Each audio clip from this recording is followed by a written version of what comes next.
아니 21세기에 이게 말이 돼? 그냥 외워낼지 않을까? 우리 집사람은 구약을 줄줄 외우는 사람이야. 뭐든지 이루려면 귀신이 왜 올라타는데? 왜 이현지 씨 이력이 윤지 씨 이력이 됐는지. 국방부 정사로 들어간다는 말 사실입니까? 저 아파트 자리도 저거 백화점 무너진 자리 아니야. 명자나 걔 엄마 다들 그놈이 추술에 빠져가지고 김충석이 그놈이 그것을 데리고 왔어. 내가 웬만한 무당보다 더 잘 본다니까. 더 이뻐야 해. 나는 영적인 사람이거든. 이제 어떻게 해야 돼? 분명히 대통령 마누라가 확실해. 당신 잘할 수 있지? 비상 계엄을 선포합니다. 야미요리 이대신 무너요. 지들이 나라 생겼다고? 미친.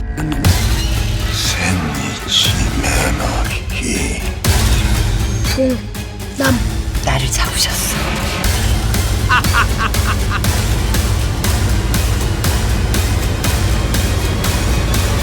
국민 여러분께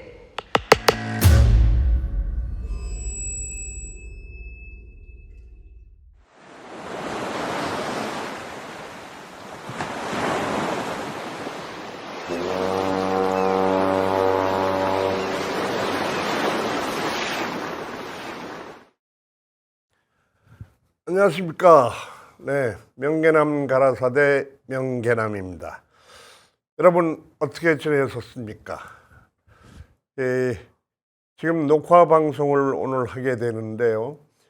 이 방송을 여러분들이 시청하시는 시점으로 보면은 지금 이재명 대통령 취임 후 열흘째 정도 되는 날이고, 또 우리 열린공감에서 만든 영화 신명도 여러분 앞에 다가간 지 열흘째 되는 의미 깊은 날인 것 같습니다.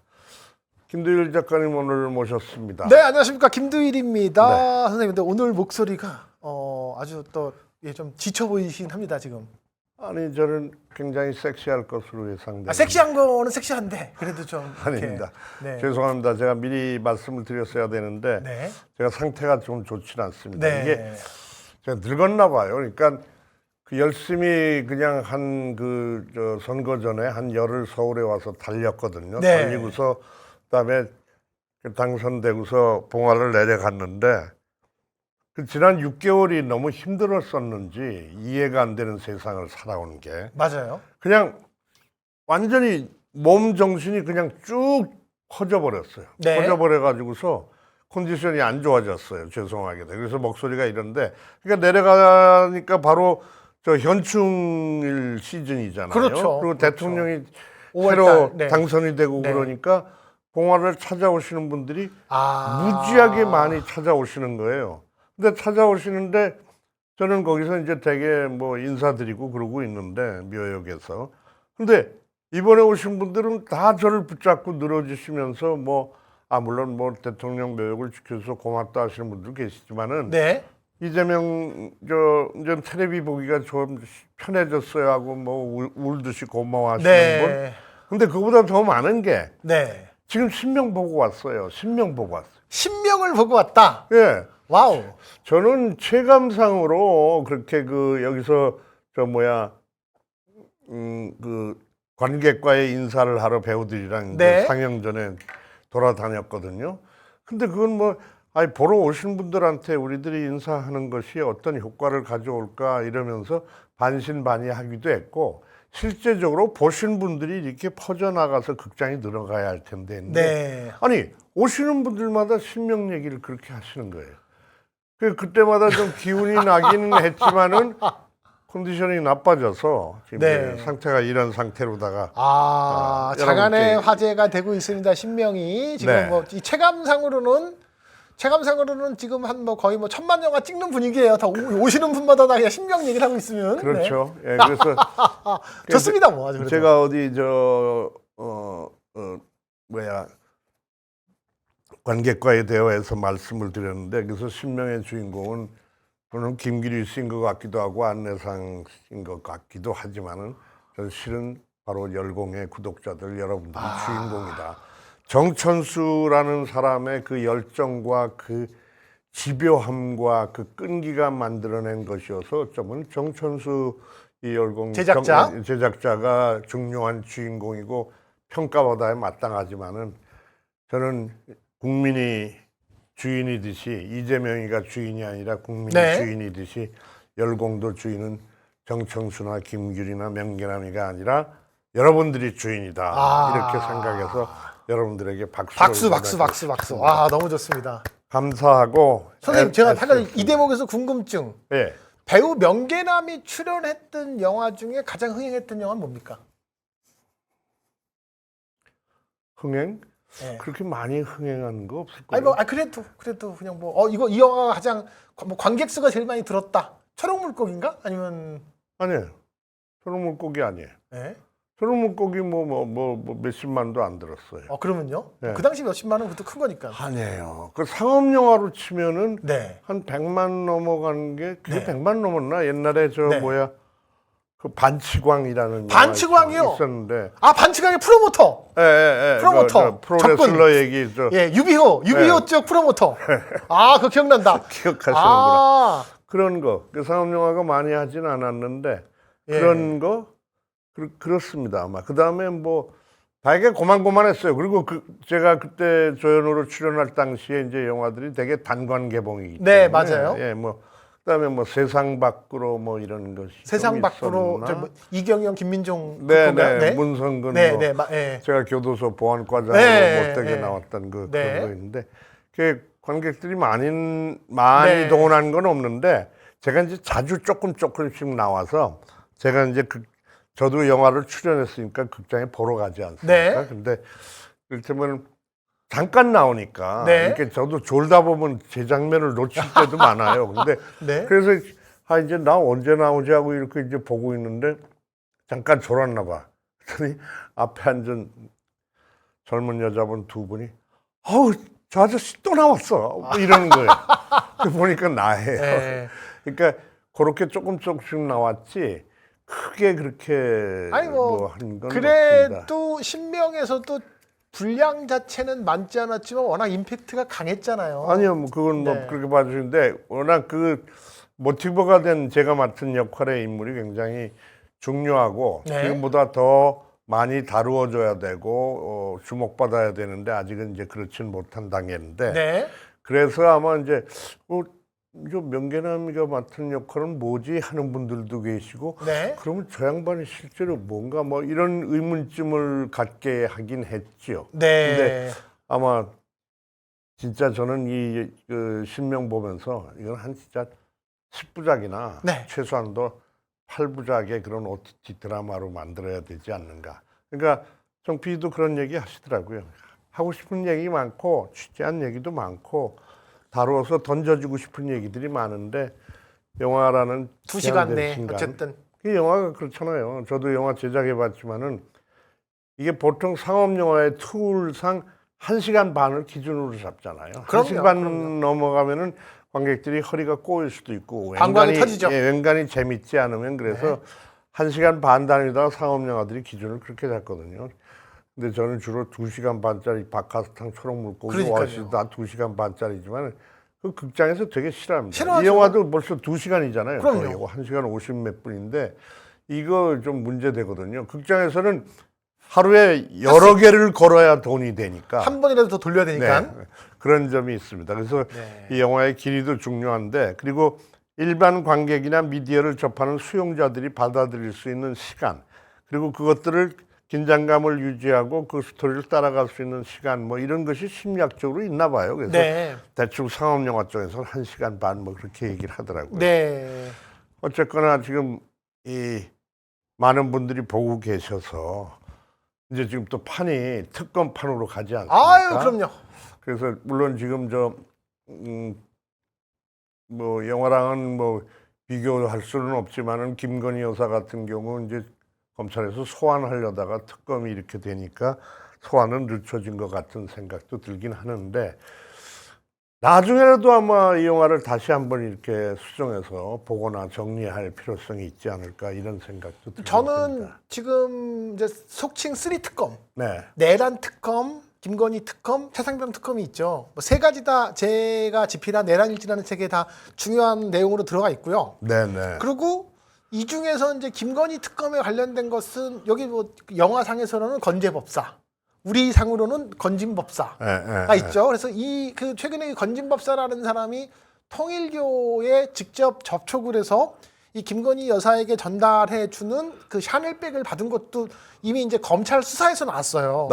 나왔기 네. 때문에 이제 그러면은 뭐 그리고 그 통일교가 뭐 예를 들어서 지금 뭐 왜 김건희 여사에게 접촉을 했느냐 여러 가지 지금 뭐 이제 그 보도들이 나오고 있는데 뭐 이제 그 중에 하나가 캄보디아의 이제 뭐 그 재건 사업 뭐 있고 여기 통일교가 거기 숟가락을 통일교가 거기를 얹고 싶어 하는데 최근에 뭐 또 이제 나왔던 얘기는 이 열린공감에서도 한번 보도를 한 것으로 저는 기억하는데 그 도이치 파이낸셜의 그 캄보디아 쪽 운영을 사실상 이제 최은순 씨가 이제 쥐고 있다. 그러면 이제 왜 통일교가 건진법사를 통해서 직접 이렇게 명품백, 샤넬백까지 주면서 접근을 하려고 했는지 납득이 되는 상황인 거죠. 이거 다 이제 신명투로 나와야 되고. 그리고 근데 아니 잠깐만. 네. 이 진짜 지난 그 3년 동안에 이 정부가 벌인 행태들이 뭐 주술과 관련해서 떠드는 이야기 그리고 그게 드러난 이야기들도 무지하게 많고 이해 안 되는 상황들 그리고 또 이번에 무슨 뭐 한남동 공관에 갔더니 집안의 구조라든지 하여튼 별의별 이야기들이 있는데 그거를 이를테면 제대로 된 사람이 공식적인 이런 이를테면 지상파라든가 이런 데서 다루기가 부끄러울 정도의 이야기들이 너무나 많단 말이죠. 그렇죠. 예. 그리고 이것이 나는 그걸 까거나 드러내는 것 자체가 진짜 국격을 떨어뜨리고 우리들의 자존심을 떨어뜨리는 일들이 많은 것 같아요. 저는 이게 수사로도 다 그렇게 시시콜콜하게 밝혀질까? 아예 그런 걸 뭘 가지고 갈까? 아이고 그런 건 나도 하고 이렇게 넘어갈까? 뭐 이런 생각들이 드는 거예요. 그래가지고서 저는 이런 거는 영화라든지 이런 다른 매체나 미디어 환경을 통해서 자꾸 고발되고 짚어지고 이렇게 해서 아마 경각심을 주고 해야 되지 않을까? 그러니까 저 작가님 같은 게 내란 일지 같은 것도 아니 저는 지난 그 6개월 보면요 그 영화 소재가 무궁무진하죠. 그런데 그런 것만 영화 보고 우리는 살 수는 또 없지 않습니까? 그럼요. 그 답답한 시절을. 맞아요. 그래서 이게 영화로다가 우리가 살고 있는 세상에 어떤 숨겨진 이야기나 드러나지 않은 것들을 이렇게 밝혀서 우리가 다시 한번 생각하고 짚어보는 건 좋긴 하나 너무 얘기들이 지저분하고 유치하고 한 것들이 6개월 동안 너무 많았던 게 난 너무 피곤하고 짜증이 확 난다 이 말입니다. 그게 사실은 신명이라는 영화를 봐도 그게 뭐 어디까지가 현실이고 어디까지가 뭐 이제 허구인지 헷갈리잖아요, 솔직히요. 이 영화가 원래 그렇죠. 영화가 원래 이제 그런 상태인데 아시는 분은 다 아시지 뭐. 아시는 분은 다 아시죠. 열린공감의 오랜 구독자라면 이게 이런 장면이구나 다 알죠. 그런데 결국은 뭐 방금 선생님께서도 말씀을 해주셨지만은 우리가 뉴스에 대한 소비는 그 시의성이 지나가면 다 잊혀져요. 맞습니다. 근데 이제 영화든 드라마든 아니면 뭐 다른 형태의 뭐 책이든 활자가 됐든 뭐 이런 컨텐츠들은 그게 오랫동안 또 남아 있잖아요. 그러니까 어떻게 보면 이 그 기록의 다른 형태로 오랫동안 사람들한테 더 쉽게 전파되고 맞습니다. 영화의 그 다른 의미가 우리가 살고 있는 세상을 기록하는 그 의미가 또 강하기 때문에 그래서 예전 영화들 이렇게 이를테면 뭐 6.25 이후에 생긴 오발탄이라든지 뭐 그다음에 뭐 돌아오지 않는 해병 뭐 빨간 마오라 뭐 그렇게 해서 그래서 그 시대상을 방영하고 그 시대의 문화나 이런 것들이 그대로 기록되는 것이 또 영화이기 때문에 영화가 가지는 의미가 크죠. 근데 어쨌거나 이 앞으로도 나올 영화들은 많은 것 같고 준비하는 사람들도 많은 것 같아요. 그리고 외국 사람들이 볼 때는 한국은 영화도 잘 만들지만 정치도 보니까 저 영화보다 더 재밌고 코미디스럽게 한다. 비아냥 비슷한 이런 칭찬도 하고 그랬다는 것을 들었는데 앞으로가 더 기대가 됩니다. 저는 그 칭찬 비아냥도 있지만 지금의 미국의 이제 LA 캘리포니아 지역에서 트럼프가 주 방위군과 해병대를 직접 네, 네. 뭐 이렇게 출동시켜서 시위 진압한다고 거의 뭐 군인들 보니까 거기 뭐 무시무시하더라고요. 근데 그걸 보면서 지금에 있는 그 미 국민들은 우리 이제 옛날에 우리나라 그 뭐 저기 저쪽 보수 진영의 이제 뭐 극우 기독교 할배들 시위할 때는 성적이 흔들잖아요. 그렇죠. 미국에서 지금 어떤 민주주의 시위 트럼프 물러나라 시위하는 분들은 요즘 태극기를 흔들어요. 맞습니다. 이게 참 별 희한한 거에다 수출되는구나. 예, 이게 저 지금 아주 그 LA 사태에 대해서 네. 언급을 해주셨는데 그게 진짜 더 비극적인 사태로 안 갔으면 좋겠어요. 네. 그러니까 트럼프는 강경으로 가는 것 같고 그래서 뭐 군인들까지 동원했는데 우리 군인들처럼 그렇게 자제하고 어떻게 될지 사태가 지금 좀 네. 지켜봐야 되는 상황인데 맞아요. 그게 LA만이 아니라 또 다른 지역으로 번져 간다라는 얘기도 있고 한데 지금 뭐 남의 나라면서도 참 여러 가지로 시사하는 바가 많은 것 같습니다. 여러분들 오늘 그 이 명계남의 가라사대 이제 이재명 대통령 얘기를 좀 해봤으면 좋겠습니다. 네네네. 이재명 대통령을 맞이하고 그 저를 만나는 많은 분들이 이제 요새 텔레비 볼만 난다 이런 얘기를 하시거든요. 이제 취임한 지 뭐 일주일 열흘 남짓 됐는데 뭐 아주 가슴이 뿌듯해요. 이를테면은 그러니까 어떤 것들이 그 취임식부터 작가님은 인상에 이렇게 툭툭 들어왔습니까? 예전 대통령하고는 다르다. 네. 아 진짜 바뀌었구나 이런 것들 느껴지는 것이 뭐 이제 열흘밖에 안 됐지만. 저는 뭐 여러 가지를 이제 말씀드리고 싶은데 이제 그 중에 첫 번째로 우선 뭐 저는 이제 시장 이게 자본시장. 예. 자본시장의 움직임. 주식 시장이 여기 이제 4거래일 연속 빨간불이 들어온 거예요. 그러니까 흑자 계속 그러니까 이제 우리가 사실은 뭐 그게 이재명 때문이다. 아니 그건 숫자는 거짓말을 안 하잖아요. 그러니까 예를 들어서 그걸 예민하게 반응하니까 그런 네. 상황을. 네. 예를 들어서 우리가 뭐 일주일 열흘 동안에 어떤 한 대통령의 평가를 할 수 있는 게 그 주관적인 평가는 할 수가 있지만 객관적으로 평가할 수 있는 건 숫자예요. 근데 예. 그 거래일 연속 계속 주식시장이 뭐 그냥 그 윤석열 대통령 시대에 볼 수 없었던 숫자로 한 방에 점프를 했다라는 거. 판이 바뀐다. 예, 이것만큼 확실한 게 어딨냐. 그리고 특히나 외국인들, 예. 외국인 투자자들이 마구마구 한국 주식에 투자를 하는 거예요.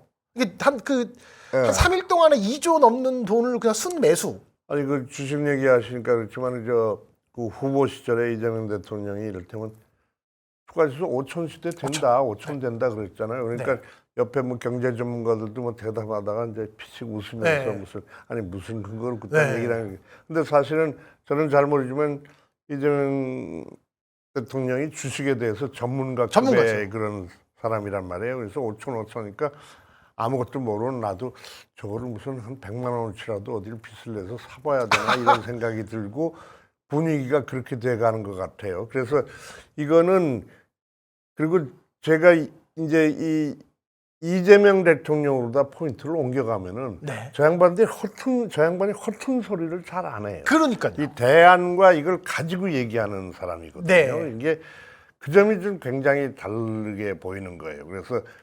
그러니까 저는 첫날 취임식하고 보인 행보들 중에서도 국회에서 취임식하고 그 다음에 바로 갔죠. 다음 만난 사람들이 청소부하고 노동자들, 방호원들을 만나서 격려하고 갔단 말이에요. 그거를 옆에서 참모들이 그렇게 하면 그림이 될 것 같습니까? 해서 그렇게 했을 것 같지만 이게 달라요, 이 사람에게. 네네네네. 거기서 그러면은 저기 국회의장실 가서 환담 나누고 뭐 이제 밥 먹고 하는 시간이 있는데 다 인연이 있고 그런 사람들이란 말이에요. 예전에 시장할 때도 그런 이것이 제일 신경 쓰는 사람이었고. 그러니까 나는 그게 또 그렇고 국무회의 하면서 뭐 먹었다고? 김밥. 한 김밥. 그리고 9시 몇 분, 5시간 몇 네. 분들을. 네. 이제 공무원들은 참 혼날 것 같습니다. 공무원들은 이제 정말 그동안은 이제 일을 안 했다가 뭐 그런 말이 있잖아요. 윤석열은 출근을 안 하고 이재명은 퇴근을 안 한다. 이제 그러니까 공무원들은 이제 정말로 복창해야죠. 죽었다고. 네, 제가 개인적으로 아는 이재명 대통령은 일에 미친 사람이다. 일을 하고 싶어하는 사람이다. 네. 그 표현에도 있지만은 나는 무엇이 되기 위해서가 아니라 무엇을 하기 위해서 나섰다라고 얘기하는 사람이거든요. 그래서 스스로를 이제 그 일꾼이라고 얘기하는 사람. 머슴이라는 표현도 썼죠, 스스로. 예. 그래서 그게 굉장히 중요해요. 그러니까 그 여러분들이 자꾸 잊어버리시지만은 시장 시절에 도지사 시절에 그가 일한 것들 보면은 요즘도 그 선거 때 보면은 이렇게 어디서 봤나 제가 이름이 봤는데 서점을 방문했는데 네. 서점 주인들하고 얘기를 하다가 요즘 서점이 힘들었습니다. 공공도서관에서 책을 우리 서점에서 사야 되는데 우리 중소 서점에서는 안 사고 저 대기업 큰 서점에서 다 납품을 하니까 이 작은 서점들이 어렵습니다. 이재명 후보는 대안이 있어요. 그거 말이에요. 그 어디 보니까 작은 서점들끼리 협동조합을 만들어서 연합해서 공공도서관에 그렇게 납품하는 길을 뚫고 해서 그렇게 당당하게 큰 서점들과 경쟁해서 하던데 그 방법 좋아요. 한번 해보세요. 그러니까 바로 그 고민에 빠졌던 서점 주인이 화색이 돌고 네. 그런 대안 이런 걸 가지고 얘기한단 말이에요. 네. 그러니까 시장이나 이렇게 일반에서 사람들을 만나면은 되게 이런 책임자가 하는 얘기, 아이고 그렇게 어려우시죠? 요즘 많이 힘드시죠? 저희들이 하여튼 잘 챙겨보도록 하겠습니다. 이게 쉽지가 않은 일입니다. 경제라는 게. 자, 잘 챙겨보도록 하라고 적어놓으라고 뭐 이러고 갑니다. 근데 이 양반은 제가 알기에 그런 일화들이 몇 개 있어요. 어딜 간다 하면은 거기에 대안을 가지고 가서 얘기를 네. 듣고 설명을 해요. 그러니까 그런 점들하고 국무회의를 하면서 좀 어색하시죠 하고서 분위기 풀고서 김밥 먹으면서 회의를 그렇게 하는 거. 이거는 혼이 났겠지만은 그렇게 하지 않으면 파악도 되지 않고 네. 쉽지 않은 거죠. 그리고 정리해야 될 건 하고 법무부 장관 사표 처리하고 국정원장 사표 처리하고. 그렇죠. 예, 자 이렇게 합시다. 예, 우리의 우리 시간은 저 5,200만 국민들의 시간입니다라고 해서 나는 그때 그 저쪽 정부에서 임명한 장관들이었고 국무위원들이 있지만은 어떤 생각이 들었을까 생각합니다. 야, 진짜 이렇게 일하면은 피곤하긴 한데, 야, 참 일하는 게 재밌겠다 이렇게 하면 이런 느낌이 들지 않았을까? 그런 느낌이야 들겠지만은 그 중에 일부는 이제 내란 선포할 비상계엄 선포할 당시에 같이 이제 뭔가 찔리는 행동을 한 사람들은 속으로 뭐 좋댔다고 생각을 할 수도 있지 않을까. 그럴 수도 있겠죠. 근데 그런 사람들을 데려놓고서 예, 오늘도 그 보니까 그동안 참 고생들 많이 했다 여러분들. 아니면은 국무회의에서 그런 칭찬을 했다고 하더라고요. 칭찬했어요. 네. 여러분들이 버텨서 이렇게 해오지 않았으면은 네. 그래도 이렇게 할 수가 없었다라고 하고.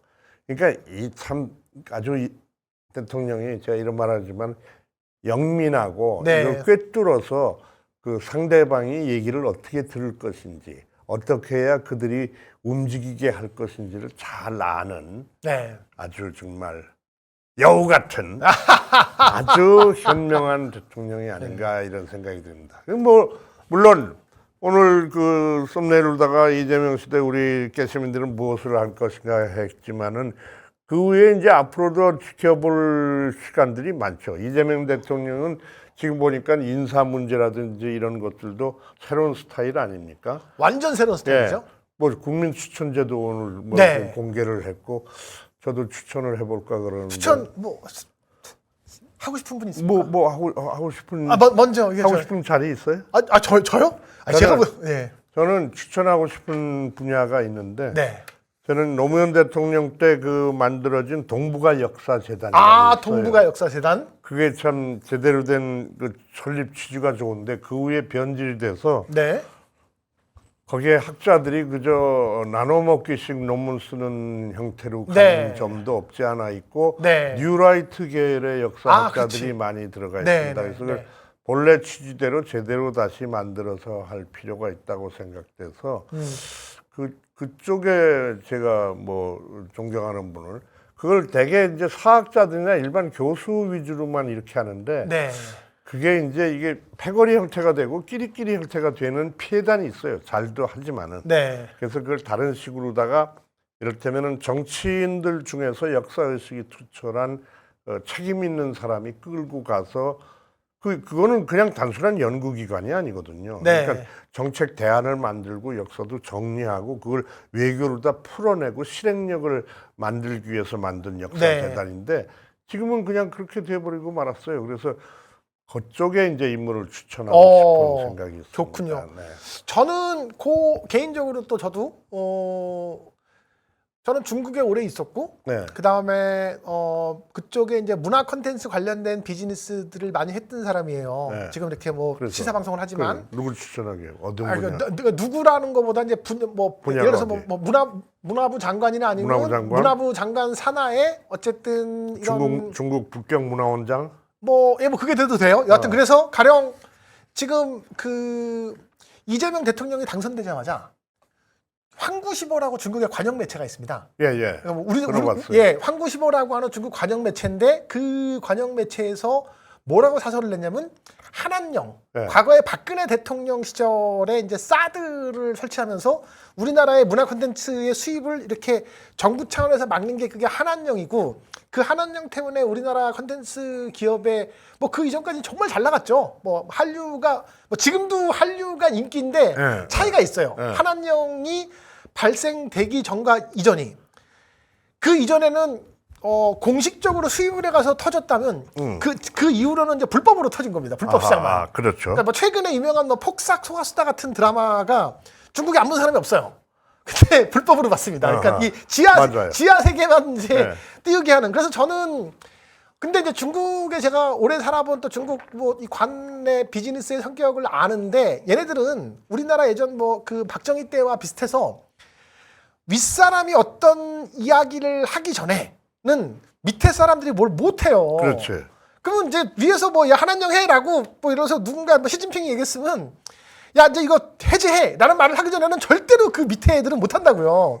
그래서 이거를 좀 뭔가 정부 차원에서 근데 이제 아까 제가 말씀드린 황구시보의 사설의 논조가 뭐냐면 이재명 대통령이 당선됐다. 이재명 이 대통령은 후보자 시절부터 이 한국의 문화 콘텐츠의 어떤 이 세계화에 대한 한류의 세계화에 대한 어떤 공약들이 많았고 관심이 되게 많았다. 그래서 누굴 추천할 거냐니까. 누구냐는 뭐 명경 선생님 추천합니까? 어느 분야? 네, 그러니까 문화부 장관? 문화부 장관 내지는 북경문화원장. 저는 뭐 그쪽. 북경문화원장. 네. 그래서 이제 해당 분야에 조금 이 가교가 될 수 있는 사람이었으면 좋겠다. 문화부 장관은 문화 전반을 해야 되니 이제 북경문화원장 그렇죠. 정도가 좋겠네요. 네. 인재들이 많을 거예요. 많습니다. 저는 청문회를 통과 못하기 때문에 저는 뭐 전혀 생각도 없고요. 왜 통과 못하십니까? 아유, 어디서 친자 확인 소송이 들어오고. 친자 확인 소송. 이거 그냥 트위스트, 얘기하지 마십시오. 트위스트 명도 아니고 네. 어쨌거나 국민 추천제도 한다라는 얘기를 듣긴 들었는데 이걸 실제적으로 한단 말이죠. 네.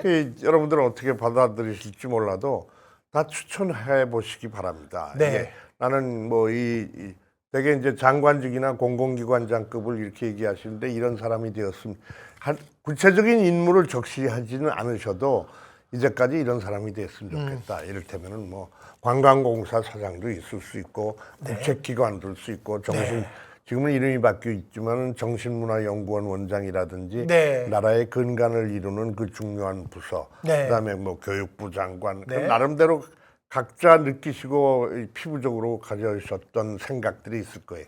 그걸 직접 발현할 수 있는 시대다. 좋습니다. 그래서 이게 물론 당신께서도 그런 여러 가지를 이렇게 국민들로부터 추천을 받겠다고 하신 게 당신 SNS로도 그 메시지로도 받고 그다음에 인사혁신처 홈페이지를 통해서도 받는다고 그러는데 그게 얼마나 재밌는 일이에요. 이런 추천이 들어오고 이런 추천이 들어온 걸 그 사람들이 같이 앉아서 대통령이랑 이런 분이 있었네. 맞아. 이런 분이 있었네. 이렇게 얘기한다라는 게 자기가 맞는 물론 코드가 맞고 자기 말이 잘 통할 사람이랑 일을 해야 효율적으로 일하는 건 맞는데 일 잘하는 능력 있는 사람을 한 번이라도 더 찾자라는 주의란 말이에요. 맞습니다. 그러니까 이거는 멋있게 이게 멋있다. 어떻게 그런 방식을 쓰냐 이런 차원의 박수가 아니라 저렇게 해서 골라지는 인재들이 분명히 있을 거라는 것이죠.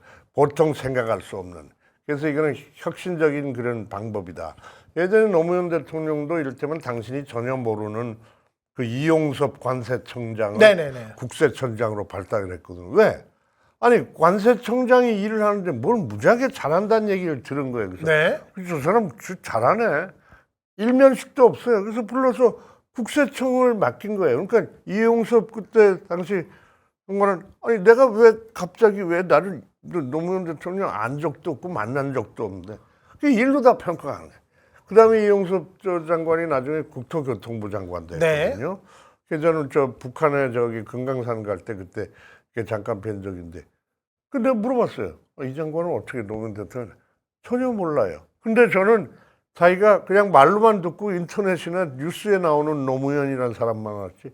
근데 옆에서 일을 해보니까 진짜 굉장한 사람이라는 걸 자기가 느꼈다라는 거죠. 이건 또 이제 노무현 대통령의 매력이거든요. 그렇죠. 근데 이재명 대통령도 마찬가지입니다. 아마 이재명 대통령은 이제까지 주류판에 있지 않았기 때문에 국회의원들 중에서도 대표되기 전에는 이재명 대표랑 차 한잔 마셔본 사람이 없고 가까운 사람이 없어요. 네. 학연도 전혀 동떨어지고 맞아요. 산 계급도 다니니까. 그러니까 이재명 대표가 천대시 받고 무시당했던 것의 이유는 그가 자라온 환경이 절대적입니다. 그렇습니다. 그러니까 이 주류 파워 LT가 볼 때는 그건 상종을 하지 않을 상대거든요. 네. 노무현 대통령도 그런 점에서 비슷하죠. 맞아요. 하다못해 노무현 대통령은 민주화 운동권의 주류에서조차 폄하를 했으니까요. 아, 저 부산에 저 뭐 총학생회장도 아니고. 상고 출신의 무슨 뭐 저 아이고 참 그냥 이렇게 폄하했어요. 우리 쪽에서도 네. 그 민주화 진영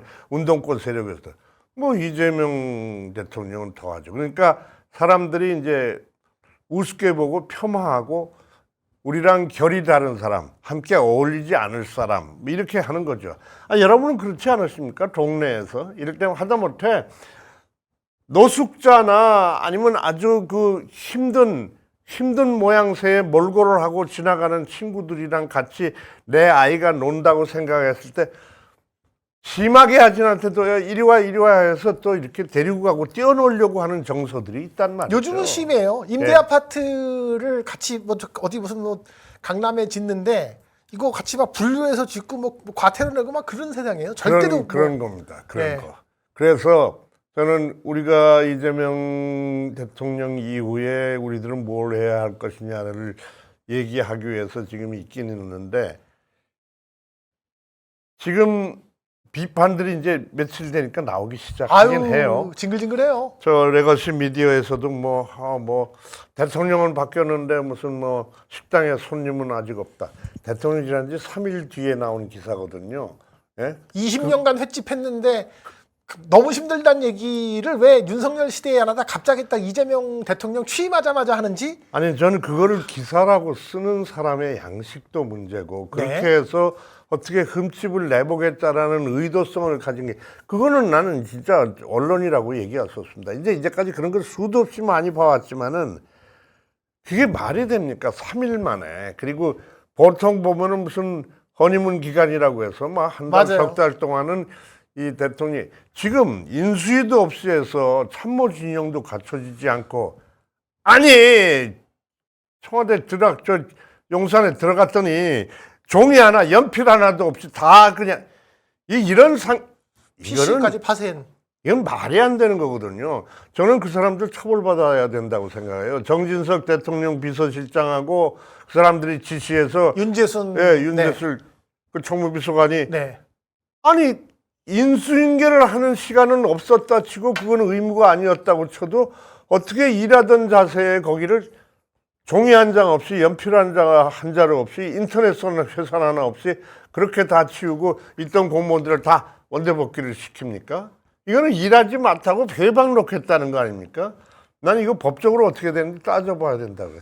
이거 진짜 막대한 정말 저는 회방을 놓겠다라는 것도 있다고 보고요. 한 가지 더 여기에 그거 받고 하나 더 또 얻고 뭐가 싶습니다. 있어요? 또 뭐가 있어요? 어떤 증거 은폐. 그러니까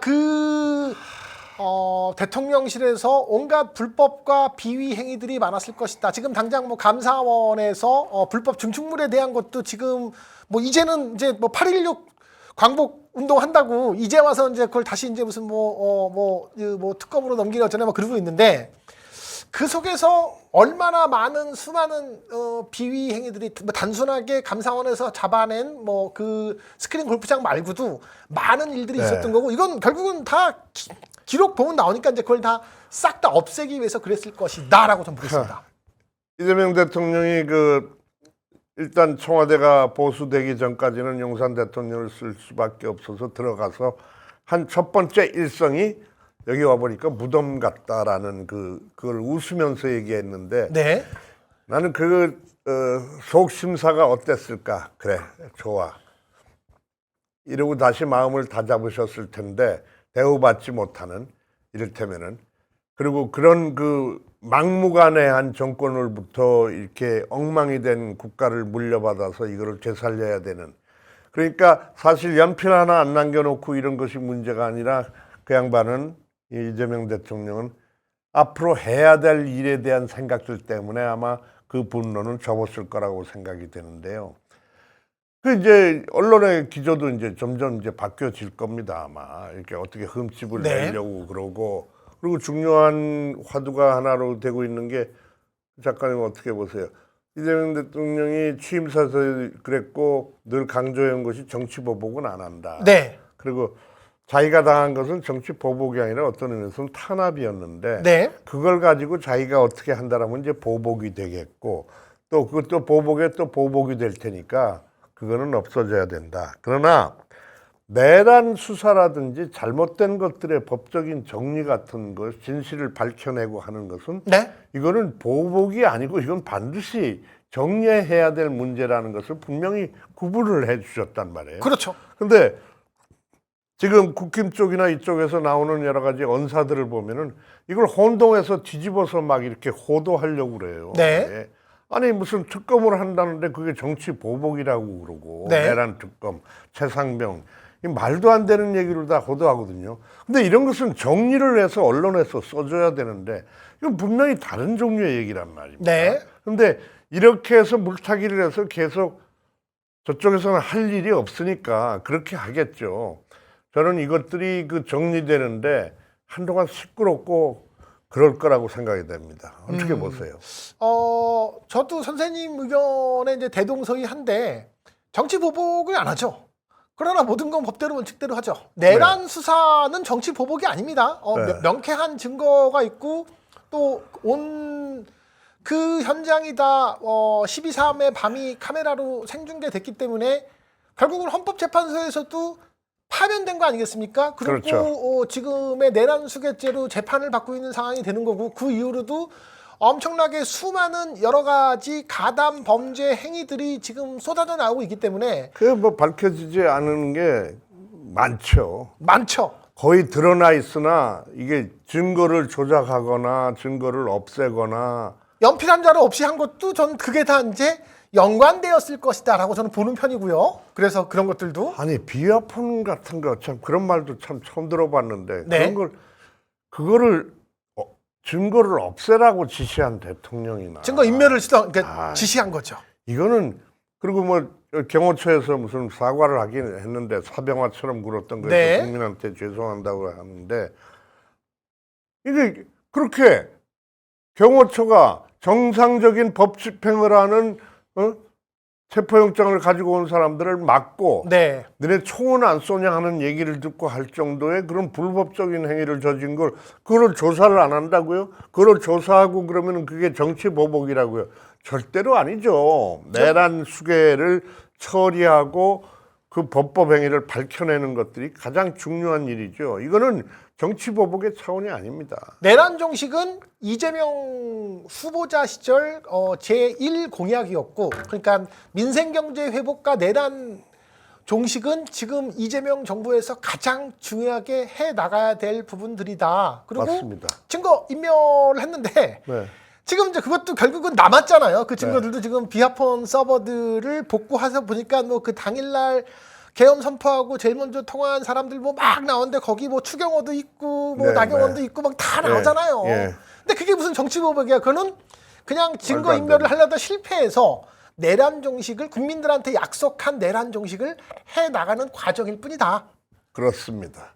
저는 이쯤에서 오지랖 넓게 국민의힘을 걱정하는지 몰라도 걱정하시네. 국민의힘이 지금 그렇게 나오면 안 돼요. 네. 저걸 가지고서 저렇게 나오면은 지금 물론 뭐 당의 권력 문제 가지고서 뭐 이렇게 뭐 싸움 크게 하는 것 같지는데 제가 볼 때는 뭐 주먹질하고 싸우는 것 같지는 않고 어쩔지 몰라서 약간의 이제 필요 불가결한 혼돈의 시간에 있을 거라고 봐지는데 이 내란 문제와 탄핵과 개헌 문제에 대해서 분명히 정리를 하고 가야지 그것에 대해서 그거를 정치보복이라는 언사를 쓴다든가 하는 거는 스스로 더 멸망하는 분위기로 가는 것 같아요. 이번에 중앙일보에서 조사하는 결과도 나왔습니다만은 윤석열 대통령을 찍었던 사람들 중에서 이번 투표에서는 17점 몇 퍼센트가 이재명 대통령을 찍었고 건너왔다 한마디로. 예. 그리고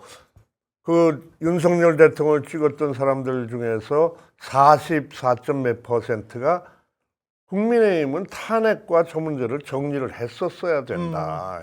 나를 이렇게 당신들을 지지한 나를 이렇게 부끄럽게 만들고 이렇게 만들 수 있느냐라는 항변이고 그게 옳다라는 것을 스스로 표현하신 거거든요. 그러니까 그렇죠. 이런 조사는 의미가 있다고 봐집니다. 물론 뭐 그 중에서는 이번 대선 결과를 총선이라고 쳐서 보면은 민주당 의석이 더 늘어나고 네, 각 지역구별로 108석에서 90석으로 줄어든다는 얘기도 있습니다만은 이 정치 보복이냐 통합이냐 이걸로 가려고 하는 이 와중에서 그 정치 보복이 아니라 정치 탄압을 일삼았던 세력들이 이 언론을 호도하고 국민들의 눈을 가리는 언사를 한다라는 것은 저는 진짜 문제가 많다고 봅니다. 반성의 여지가 없고 뭐 주진우 의원 같은 경우 뭐 그런 얘기들을 하고 그러는데 정말 그러지 마십시오. 이제 새롭게 그 판을 짜셔야 되지 않습니까? 보수 같은 경우도 이게 양쪽 날개로 날아요. 세상은 좌우의 날개로 나는 건데 새들도 아니 저런 식으로 괴멸이 되면은 일하는데도 힘듭니다. 이재명 대통령이 일하는데 공격을 해서 힘을 잃는 게 아니라 함께 가야 하니까요. 함께 가야 하니까요. 이 얘기하면은 또 우리 어떤 사람들 뭘 함께 가요? 쓸데없는 오지랖 넓게 별 걱정 다 한다고 그러는데 저는 아닙니다. 제가 70대 중반인데요. 70대 중반에 사람들이 이번에 이재명 대통령 때 표가 제일 적게 나왔잖아요. 뭐 그렇죠. 저는 저랑 같은 나이에 있는 사람들 만나고 싶어요. 시간이 시간이 되면은 아유. 저는 대구 경북 지역에 가서 싸우려는 게 아니라 네. 어떤 생각에서 그렇게 하셨습니까? 어떻게 해야 될 것 같습니까? 저는 그런 걸 얘기하고 싶어요. 돌 맞는 한이 있어도. 그러니까 아유 힘든 일을 아니 하고 싶다는 얘기지. 제가 어떻게 하겠어요? 지금 이렇게 코맹맹이 소리 나고 기운도 없는데. 근데 그분들이 살고 있는 세상이란 말이죠. 30몇 퍼센트의 강고한 그 보수 지역적 기반을 가진 세력들. 그러니까 이거를 서서히 이렇게 뭉개야 되잖아요. 우리 네. 가족이 해결하듯이. 네. 우리 삼촌하고 우리 오촌 당숙하고 맨날 모여서 싸우다가 자 봐요 이렇게 하잖아요. 저 하는 거 좀 보세요. 그리고 야단을 쳐야지. 무조건 제가 뭐 배운 것도 없고 저 어디 저 골짜기에서 살다가 뭘 안다고 뭐 서울대학교 안 하게 이렇게 그냥 폄훼하는 것으로다가 갈라치기 하지 말고 좀 보고 살자고요라고 이제 해서 돌아오시는 분들이 계신단 말이죠. 네. 그거 안 돌아오시더라도 좋아 그래 이재명은 그렇게 그쪽에다 돈을 쓴다고 아이고 우리 쪽에는 저 무슨 대기업 세금도 깎아주고 좀 이를테면 수출 그쪽에다 돈을 많이 썼으면 좋겠는데 뭐 문화관광 만든다고 뭐 이런 차이가 있을 수 있어요. 국가 예산을 어디로 우선 집행하느냐. 그런 것은 토론을 통해서 국힘이랑 이렇게 해야 된단 말이죠. 합의점을 도출하고. 근데 합의를 하려고 하진 않고 무조건 상대방을 꼬집고 비난만 하고 시비만 거는 것은 정치가 아니라는 얘기 하시잖아요. 이재명 대통령이. 저는 이게 이제 다시 지금 6개월 동안 풀렸던 마음이 맥이 탁 풀리면서 일어났다가 지금 이제 주사 맞고 일어나면서 드는 생각이 앞으로 이거 계속 힘들겠구나. 그래서 저는 우리 쪽 지지자들도 지금 좋다고 박수 치는데 조금 있다가 여기서도 얘기가 나올 것 같아요. 저 무슨 누군가 오광수 민정수석 그거 갖고도 얘기들이 많잖아요. 우리 아유 얘기 진영에서도. 더럽게 많이 나왔어요. 아니 그러니까 좀 기다려 보자니까요.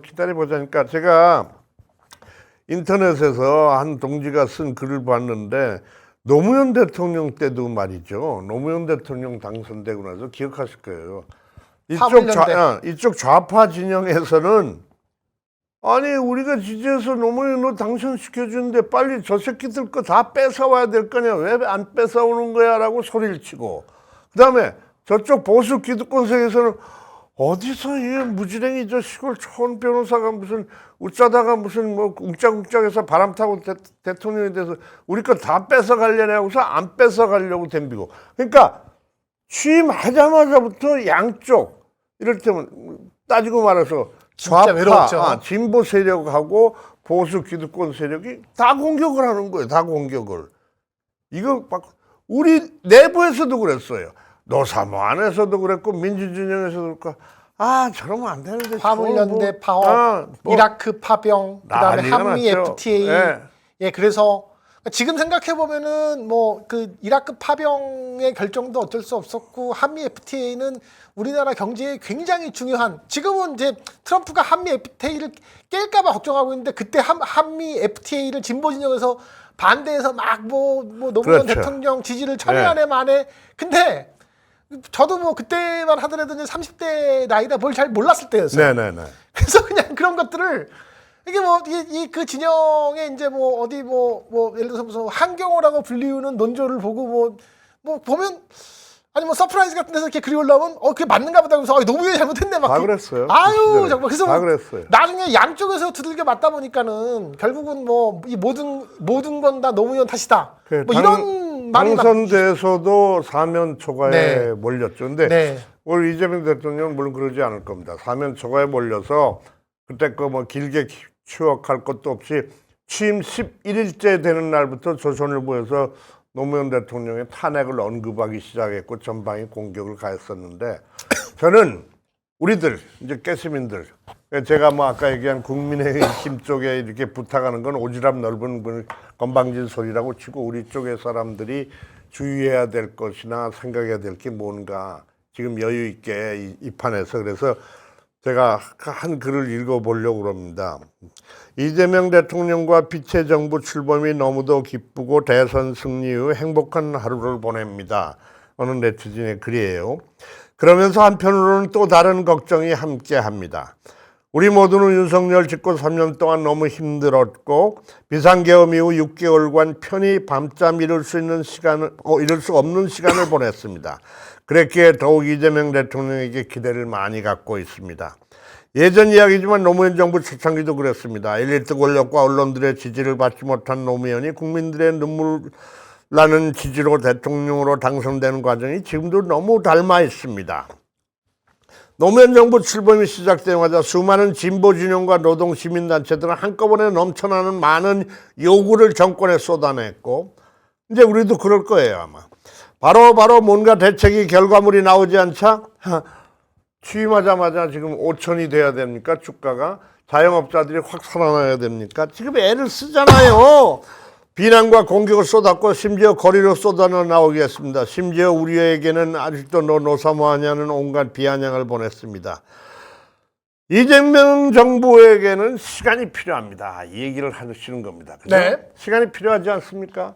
이거 이제 다 이를테면 내각도 구성하고 참모진도 구성하고 할 일들이 부지기수죠. 윤석열 집권 3년 동안 무너뜨린 것이 너무도 많아서 내팽개쳐 친 일들이 너무 많고, 김민석 국무총리 내정자 말처럼 IMF 때보다 더 심각한 대한민국 상황이 눈앞에 있습니다. 저는 이걸 읽으면서 눈물로 진짜 얘기를 하고 싶습니다. 우리 지지자들한테. 개딸로 표현되는 지지자도 좋고, 민주당 권리당이라고 표현되는 지지자도 좋고, 중도층에 계시다가 이건 아닌데 하고 이재명에게 한번 기대를 걸어보시는 분도 좋고, 여러분들에게 정말 호소합니다. 기대가 큰 만큼 지금 당장 이재명 정부에게 요구하고 뭔가 이행해 주길 바라는 마음은 이해하지만, 국정에서 더 시급한 일들부터 하나하나 풀 수 있는 시간을 줘야 합니다. 그렇지 않습니까? 지켜보십시다. 분명히 저는요, 작가님도 표현하실 방법이 있지만은 저 양반은 굉장히 이 대통령은 다른 스타일의 대통령이 될 거라고 봐요. 네. 노무현 대통령하고도 조금 달라요. 이를테면 노무현 김대중 대통령은 자, 갑시다. 저기로 우리 모두 함께 어깨 걸고 갑시다 하고서 앞장서서 돌팔매를 맞으면서 이제 갔던 분이죠. 노무현 대통령은 맞박에다 김대중당 딱지를 붙이고 부산에서 이 동네에서도 민주당 국회의원이 나오고 저 동네에서도 저쪽 보수당 국회의원이 나와야 이게 나라가 잘 사는 겁니다라고 그 당시에는 말도 안 되는 얘기를 돌팔매를 맞아가면서 했던 기치를 들었던 그런 대통령이라면은 우리 이재명 대통령은 다르죠. 직접 현장에 나가서 일할 대통령. 여기가 구립니까? 이게 문제라는 말이죠. 좋습니다. 그렇게 현장으로 달려가서 하나하나 풀어가기를 원하는 대통령입니다. 지금 이제 회의를 좀 해야 되는 시간이 있고 또 뭐 하자마자 또 외국도 나가긴 해야 됐지만은 순식간에 다 달라질 겁니다. 저는 아마 우리 작가님하고 이재명 취임 100일째 되는 날쯤에서 이 자리에서 네. 방송을 할 것이 기대가 되고 벌써 그림이 그려지는데 그 수많은 레거시 미디어랑 저 기득권 층에서는 얼마나 화가 나겠습니까? 씹어대고. 그러나 그런 돌팔매를 받으면서 묵묵히 일을 해서 성과를 내기 시작하는 이재명 대통령의 모습을 100일 후에 저는 기대합니다. 100일 후에. 네. 100일 후에. 저도요. 이재명 대통령한테서 제일 기대하는 건 또 어떤 거 있어요? 저 그 중국 관계나 문화 관계 쪽에 이런 데 관심이 많으시니까 잠깐만. 그 측면뿐만이 아니라 저는 또 뭐 그건 뭐 이제 저야 직접적으로 제 필드니까 말씀을 드렸던 거고 제가 기대하는 것은 세 가지입니다. 이재명 대통령에게 기대하는 것은 세 가지. 민생 경제 회복, 그다음에 내란 종식, 그리고 우리 사회의 그동안 김대중 노무현 시대를 거치면서도 이루지 못했던 그러니까 개혁 가로 열고 다른 말로 하면 적폐청산. 적폐청산이라는 부분들을 저는 뭐 이전에도 여러 번 화두로 나왔던 건데 지금 뭐 검찰 개혁을 지난 문재인 정부에서 그걸 한 해 못 한 해 하다 결국 못했던 거고. 못했죠. 네. 뭐 그런 가운데 지금 새로운 민정수석 관련해서 뭐 이 사람은 뭐 검찰 특수통 출신이라 못할 것이다라고 얘기를 하는 사람들이 뭐 아이러니하게도 이제 지난 정부에서 사실은 그 민정 라인에서 잘 하지 못했던 분들이 또 이런 얘기를 해서 저는 좀 아쉬움이 있어요. 네. 그래서 지금 이재명 대통령 아까 그 선생님이 쭉 말씀을 하셨지만 이 양반의 스타일은 실제로 결과를 보이는 사람이지 이렇게 어떤 공보 활동 나 이렇게 뭐 합니다 이런 스타일은 좀 아닌 것 같아요. 아니요, 절대 태산명동 아니에요. 서일필처럼 뭐 막 이게 아니라 와 쥐를 잡자 이게 아니라 네. 말 그대로 지금 하나하나 그냥 네. 훅훅 진도를 나가면서 맞습니다. 이게 뭐 개혁이 됐건 적폐청산이 됐건 할 것이다. 그래서 우리 사회가 근본적으로 예를 들어서 뭐 민주 진영에서 때로는 권력을 얻기도 하고 어떤 때는 뭐 그냥 쪼그라들기도 하지만 결국은 힘을 가졌을 때 해야 될 일들을 못하면 지난 윤석열 정권이 탄생한 거와 같은 불행이 이어질 수도 있으니 너무나 힘들게 다시 민주 진영의 힘이 모아져서 이 촛불혁명, 빛의혁명 그렇죠. 의 완성이 지금의 이재명 대통령의 탄생으로 이어졌기 때문에 이게 우리 모두가 기대하는 개혁의 길로 혹은 적폐청산의 길로 이어질 수 있게 되길 바라는 게 가장 지금 원하는 겁니다. 기가 막힌 말씀입니다. 네. 그러니까 이재명 대통령이 강조하시는 게 먹사니즘, 잘사니즘 아닙니까? 그렇습니다. 먹고 사는 문제가 중요하다. 물론 당신이 어린 시절 빈곤한 도시 빈민의 삶을 사는 데서도 출발되는 사고방식이겠지만 적어도 먹고 살기 힘들어서 목숨을 끊는 사람이 더 이상 있어서는 안 된다라는 거. 그 사회가 골고루 나눠져서 살아야 된다라는 거 이런 점에서 아주 뼛속 깊이 사무치는 양반이죠. 그러니까 이를테면은 김대중 대통령 정부 때에 이제 노무현 대통령께서 해수부 장관 하셨는데 맞습니다. 노사모 하고 나는 게 그러니까 해수부 장관 그만두고 나오셨을 때 어느 노사모 모임에서 제가 노무현 당신은 대통령 후보도 아니었죠 물어봤어요. 저는 김대중 대통령은 잘 모르는데 김대중 대통령하고 국무회에서 일해 보시니까 어떠셨어요? 노장님 그랬더니 그때 노장께서 대답이 김대중 대통령은 모든 국무회의가 무슨 외교 문제 때문에 하든 뭐 북한 문제 때문에 하든 간에 회의를 한 다음에 마지막 마무리 말은 뭐라고 하시냐면은 무슨 일이 있어도 굶어 죽는 국민이 있어서는 안 됩니다. 이 얘기를 꼭 하셨대요. 아우. 하나하나 세세히 살피십시오. 예? 그렇게 빈 곳이 있어서는 절대로 안 됩니다. 무슨 다른 회의를 하다가도 이게 얼마나 그때 그 해수부 장관이시던 노무현 대통령 그때마다 그것이 가슴에 꽂히고 그랬다는 거예요. 아니 뭐 해양수산부 관련 보고를 하고 나왔는데도 무슨 일 있어도 굶어 죽는 사람이 있어서는 안 된다. 지금 이재명 대통령의 생각도 마찬가지입니다. 오늘 저 국무회에서도 보건복지부 장관한테 우리나라 자살률이 왜 이렇게 많습니까? 그게 이유가 뭡니까? 따지려고 너 그거 모르지라고 한 게 아니라 그 문제에 대해서 우리가 심각하게 생각해야 되지 않느냐.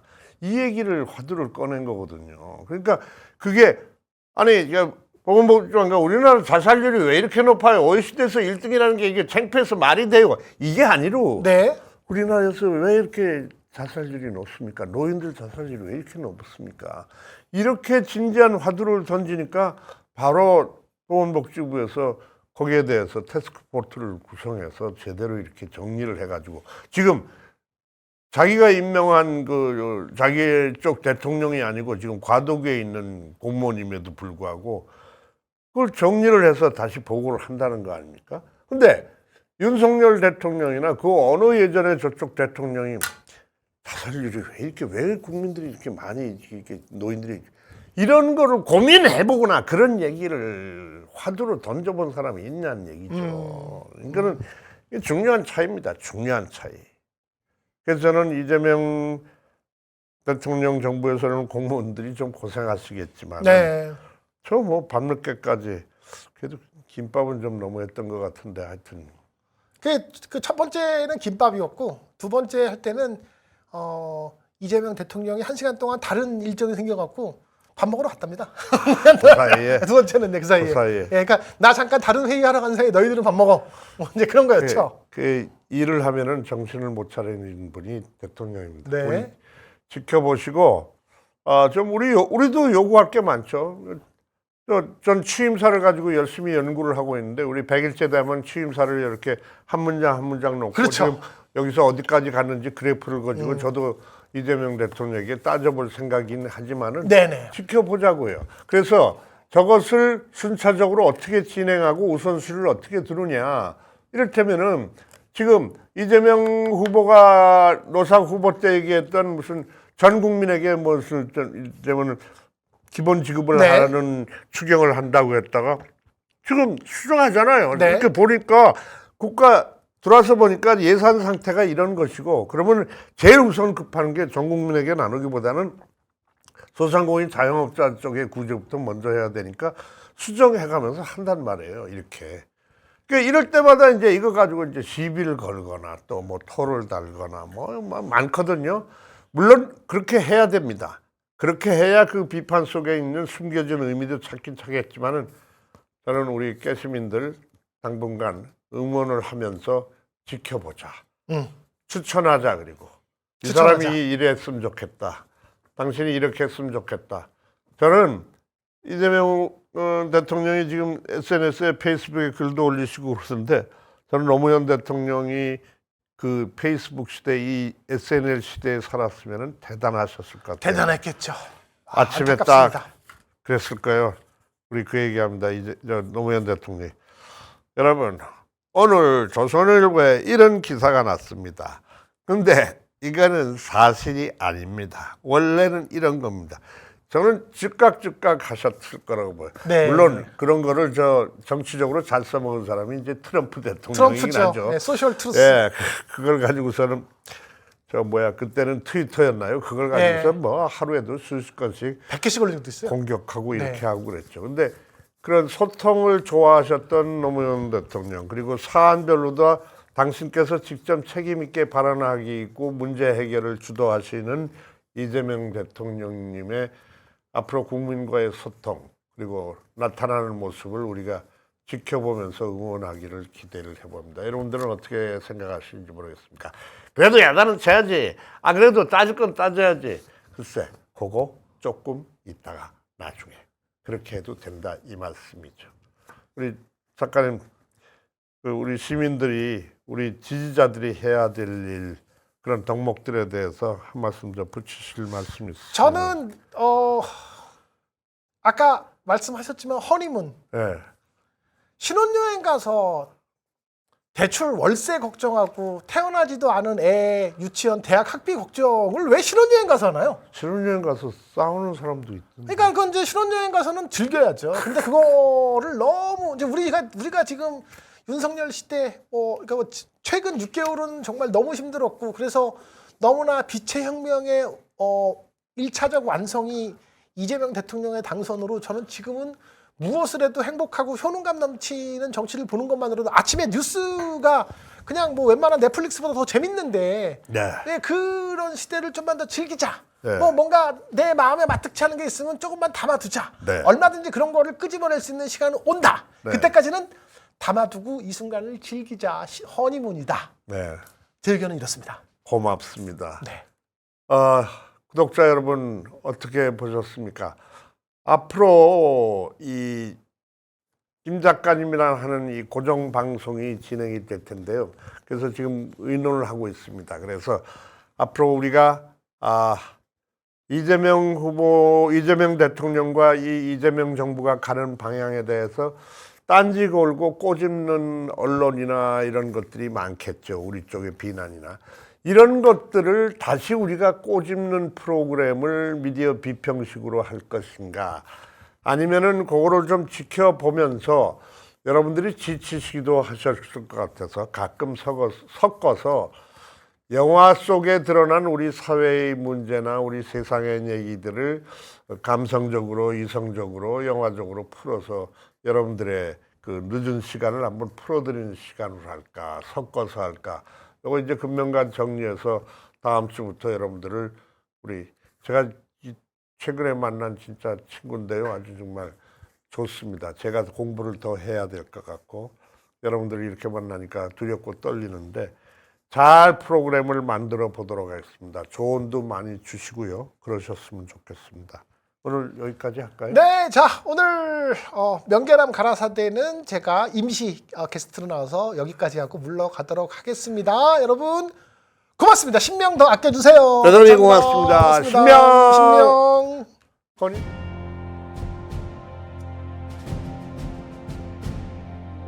언론의 사명은 반드시 물어야 할 질문을 던지는 것에서 출발합니다.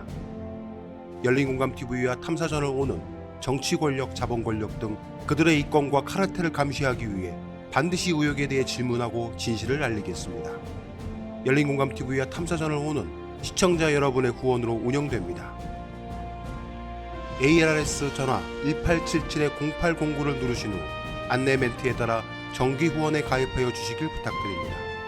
또는 우리은행 1005-704-387412, 국민은행 787201-04-247879의 후원 계좌를 통해 일시 후원 및 정기 후원도 가능합니다. 그리고 안내에 따라 해피 나눔의 필수 항목이라고 붉은 글씨로 되어 있는 것 등에 기입하여 원하는 금액을 입력한 후 서명하여 신청하기 버튼을 클릭해 주시기 바랍니다. 열린공감TV와 탐사전을 온해 모든 영상의 더보기를 클릭한 후 기재되어 있는 ARS 후원 안내 1877-0809 및 우리은행 국민은행 계좌를 통해 시청자 여러분의 소중한 후원을 기다립니다. 열린공감TV와 탐사전을 오니 오로지 진실 그 하나를 위해 항해해 갈 수 있도록 시청자 여러분이 함께 승선하여 길잡이와 등대가 되어 주시길 부탁드립니다. 감사합니다.